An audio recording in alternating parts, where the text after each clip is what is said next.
First milk putting ಚೆನ್ನಾಗಿ ಕುದಿಸಿ small bubble coming.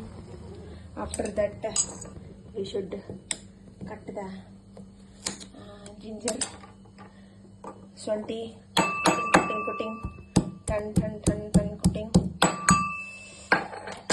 and after that we'll put tea powder and ಚೆನ್ನಾಗಿ putting, nicely putting, and take 1 spoon and ಚೆನ್ನಾಗಿ mixing.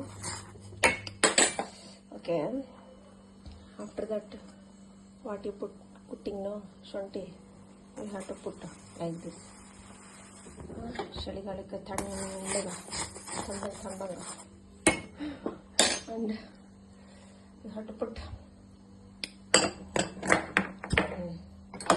bellam paste, bellam powder, nicely ಕುದಿರಿಂಗ್ nicely ಉದುರಿಸಿ. After that we have to mixing nice, mix ಕುದಿಂಗ್. After that saucing and lot of nicely chipping and cooling.